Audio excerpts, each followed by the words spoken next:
Hello guys, আসসালামু আলাইকুম। আমার এই পিঠাগুলা দিয়ে নাস্তা বানানো হবে।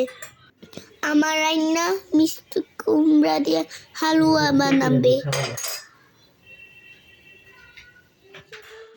মিমি পিঠাগুলো কেটে নিচ্ছে।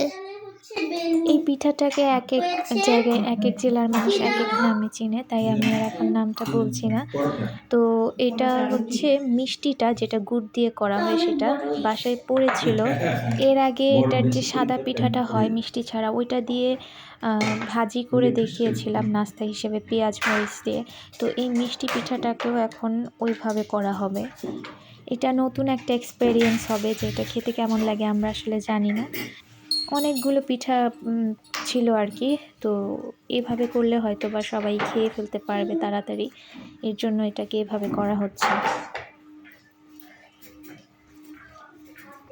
আর এইদিকে আম্মু মিষ্টি কুমড়াটা কেটে নিচ্ছে। এটা আসলে হালুয়ার মতো করে তারপর এটা বরফি বানিয়ে নেবে। এটাও নতুন একটা এক্সপেরিয়েন্স হবে, মিষ্টি কুমড়া দিয়ে বরফি বা হালুয়া। এটা খেতে কেমন হয় সেটাও জানি না। আর এখানে হচ্ছে পেঁয়াজ মরিচ কেটে নেওয়া হয়েছে পিঠাগুলো ভাজার জন্য। এখন আমি আর কি পিঠাগুলো ভেজে নেব। আমি কড়াইতে ঘি দিয়ে দিয়েছি।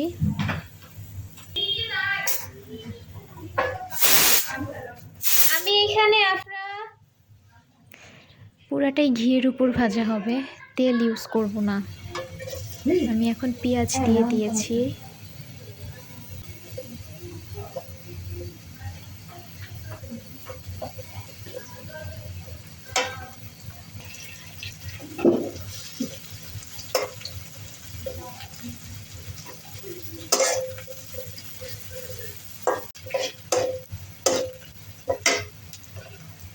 তারপর মরিচ দিয়ে দিয়েছি।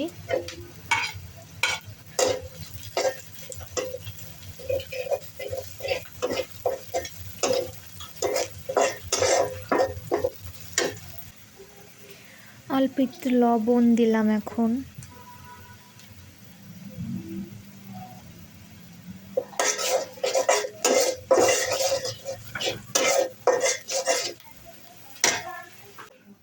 এখন হচ্ছে পিঠাগুলো দিয়ে দিচ্ছি।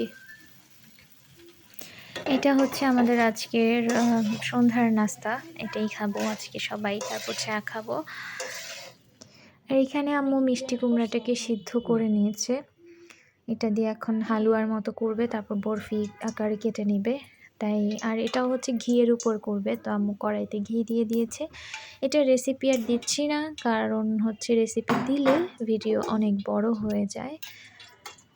একটু একটু করে দেখাচ্ছি। ওই সিদ্ধ করা মিষ্টি কুমড়াটা এখন কড়াইতে দিয়ে দিল। এর আগে কখনো মিষ্টি কুমড়া দিয়ে এভাবে হালুয়া বা বরফি আমরা কখনোই খাইনি। আপনারা কেউ খেয়েছেন কিনা জানি না, যদি খেয়ে থাকেন তাহলে অবশ্যই জানাবেন কমেন্ট করে যে খেয়েছেন, আর না খেয়ে থাকলে ট্রাই করে দেখতে পারেন। আর এখন হচ্ছে চিনি দিয়ে দিচ্ছে। কালোটা কি দেখা, ও খুন্তি খুন্তি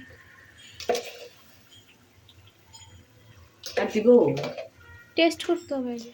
এখন হচ্ছে আফরা আর আফরার মাম্মি নাস্তা করতে বসেছে। তারপর হচ্ছে এদিকে আমাদের সেই মিষ্টি কুমড়ার হালুয়াটা বানানো শেষ। এটা এখন ট্রেতে সেট করে ঠান্ডা করে তারপর কেটে নিবে। এটা কিন্তু এখন বোঝার কোনো উপায় নেই যে এটা মিষ্টি কুমড়া দিয়ে বানানো হয়েছে, মনে হচ্ছে যে গাজর দিয়ে বানিয়েছে। আর টেস্টও আসলে বোঝার কোনো উপায় নাই যে এটা মিষ্টি কুমড়া দিয়ে বানানো হয়েছে। খেলেও মানুষ মনে করবে এটা গাজরেরই হালুয়া। একটু খেয়ে দেখবা?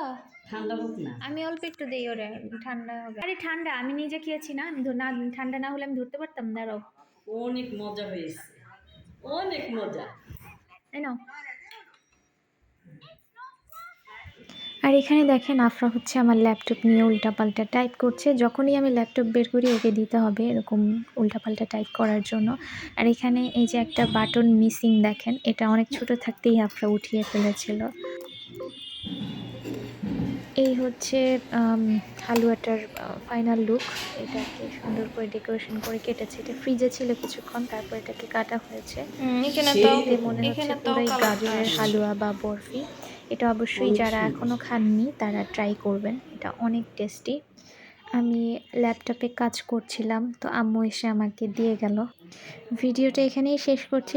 আল্লাহ হাফেজ।